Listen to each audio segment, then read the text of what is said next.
So I also kind of weave in using the arts within the coaching process, but that's very much driven by me listening to the coachee.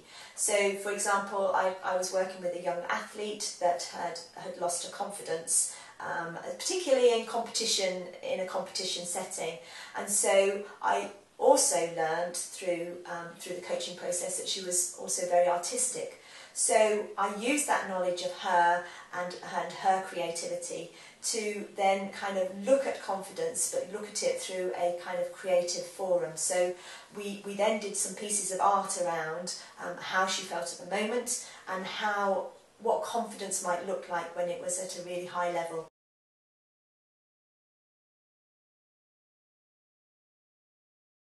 Visually, the brain really kind of takes things on in a visual way, and I think art and poetry and all those kind of creative mediums, music, I've used music a lot with my teenagers, I think it can kind of resonate with a person on a really deep level, and I think coaching is a really deep and meaningful process.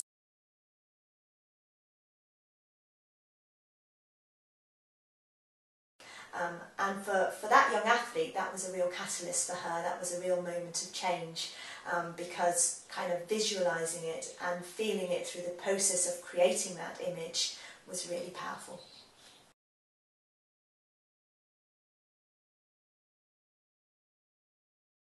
And so actually the perfect coachee for me would be somebody that's maybe looking to reignite that in their lives, to find that spark of creativity again, who's kind of maybe lost their way a little bit because they've lost that part of themselves.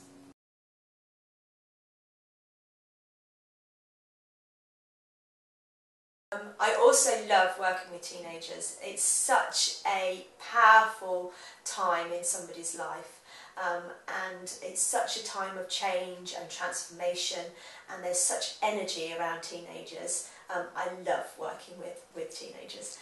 They are a lot of them are at their most creative, and also are really open to looking at different ways of exploring who they are, who they want to be, where they want to go, and it's an honour to be part of that journey with a young person.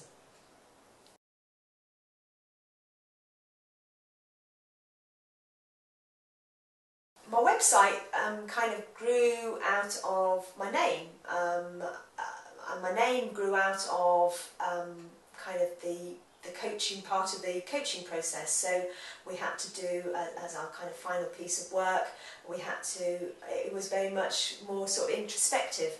So my name came from that kind of period of introspection and that period of kind of self-reflection.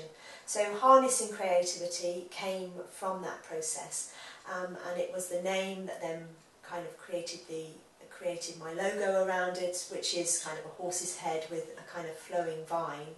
Horses are really important to me, so that's where the harnessing came from. I was thinking horses and harnesses, and the creativity, kind of nature and growth is all kind of part of that kind of creation process. So that is really fundamental to me. So the background of my website kind of emulates that kind of growth, and it's kind of got vine and plant as a pale background.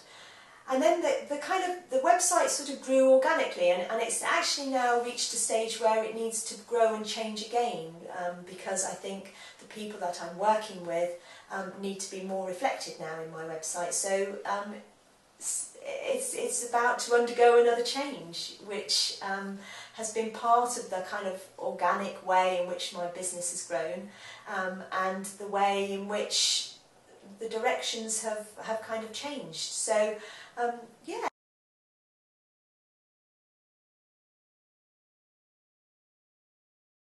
So I've got a kind of events page, I blog on my website, so I write blogs, and I have a Twitter stream, so I kind of constantly update that on a daily basis, and my Twitter stream is very much about kind of things that I like, that people are posting that are very positive and upbeat and about change and moving forward, and kind of real stuff, and then occasionally mad photos of my animals doing odd things.